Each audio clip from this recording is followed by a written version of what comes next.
Good morning, Britain. A victory for all schools. Britain could possibly be a country where smoking becomes a historic event.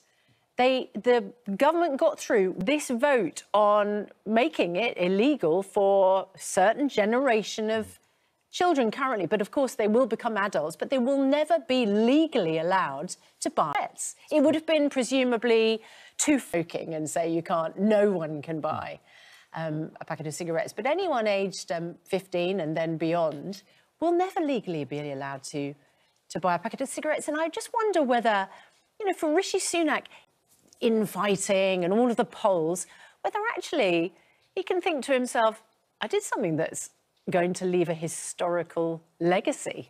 It's definitely... She just wants to create an inclusive rather than a divisive. Interesting comments here from viewers, as ever. Zampa says, great they've passed the anti-smoking policy, but has anyone asked where the government's going to get the money that is generated by the taxes that you pay on? It is quite a significant amount of government funding.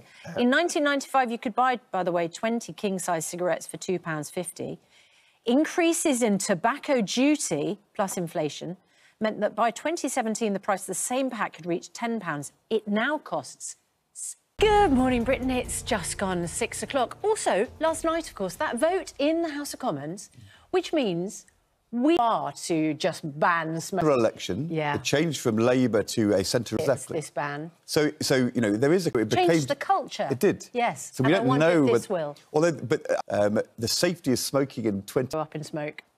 Well, we'll discuss all of that with Andrew and Kevin shortly. Our main news, though, this morning, Britain's strictest head teacher described a court's ruling yesterday that her prayer ban is lawful as a victory for all schools.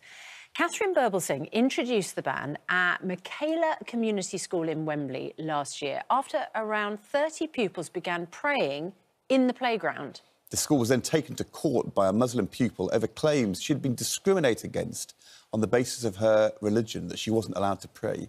The school previously argued that allowing prayer rituals risked undermining inclusion amongst pupils. And Nick Dixon is out. Thanks very much indeed, Nick. The statement by, she's called Britain's strictest headmistress, Catherine Birbalsingh, is featured in the Mail this morning.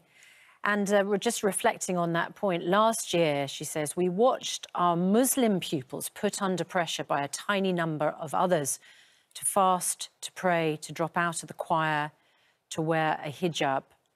And so she says that part of the reason why she wants to sort of crack down is actually